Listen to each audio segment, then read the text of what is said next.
As the world's leading spacefaring nations plan for their next big outpost in space, a successor to the International Space Station, scientists are drafting a wish list of experiments for the most remote human laboratory ever built. NASA and the European Space Agency (ESA) are hosting meetings to discuss the science plans, the first of which are taking place on December 5 to 6 in Noordwijk, the Netherlands. No nation has yet committed to funding the project, which does not yet have an estimated cost but is slated for the 2020s.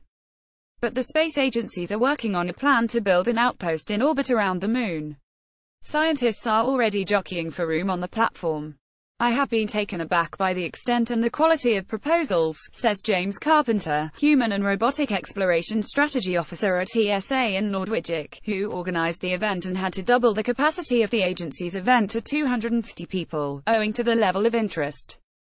Known as the Deep Space Gateway, the platform is the commonly accepted next step once the International Space Station retires in the mid-2020s, says David Parker, Director of Human Spaceflight and Robotic Exploration at ESA.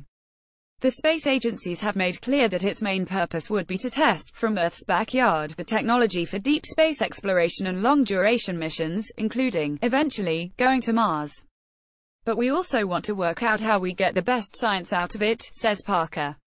Collaborative project scientists are eager to have input at the earlier stages in the planning process.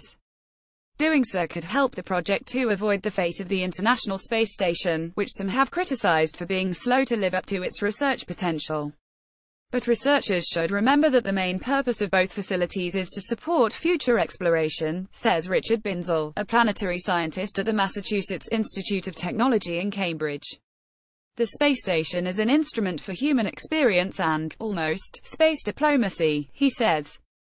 Where scientists get sniffy is in the claim that the science justifies the space station. It does not and it never has.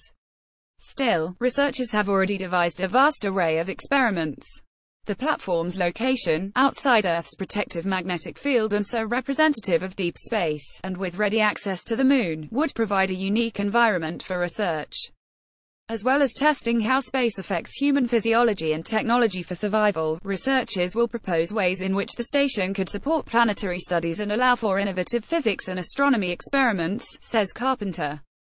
The workshop will showcase a host of physics experiments that would not only exploit the environment, but might also become economically viable only by piggybacking off the station's power and navigation capabilities. These include a meteoroid environment monitor, which would study the drifting interstellar dust that never reaches Earth owing to the planet's magnetic field. A low-frequency radio observatory could be used to pick up radiation from the universe's dark ages, between 400,000 and 100 million years after the Big Bang, which is hugely challenging on Earth because of interference from human sources and the planet's ionosphere, says Mark Bentham, a physicist at the University of Twente in Enschede, the Netherlands.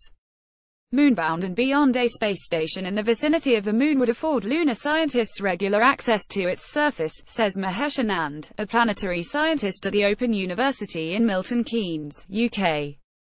Water has been confirmed on the Moon in the past decade, but researchers still know little about where it is, how much there is and how feasible it would be to extract. Researchers aboard an orbiting laboratory would also be able to control lunar rovers in real time, and could study Moon rock without having to return the samples to Earth. Others are seeking to develop technology for deep space travel. Armin Goltzhauser, a physical chemist at Bielefeld University in Germany, wants to test the potential of nanometer-thick carbon membranes, made from fused aromatic molecules, for use as long-lasting, thin and efficient filters that could recycle wastewater or air. Meanwhile, biochemist Katharina Brinkett at the California Institute of Technology in Pasadena and her colleagues have designed a device to boost the solar-assisted production of hydrogen and oxygen, optimized for use in microgravity. Political interest in the platform is growing. In September, NASA signed a joint agreement with Roscosmos, its Russian counterpart, which outlined such a platform as part of their common vision for human exploration. The Japanese and Canadian space agencies have also expressed interest. Both NASA and ESA have already contracted industry partners to undertake preliminary work. But if and when the project moves forward will depend largely on NASA's new administrator. James Bridenstine, a Republican member of the U.S. Congress from Oklahoma, has been nominated for the role but has yet to be appointed. If the Deep Space Gateway is to launch as planned in the mid-2020s, key decisions need to be made by the end of 2019, says Parker. This article is reproduced with permission and was first published on December 5, 2017.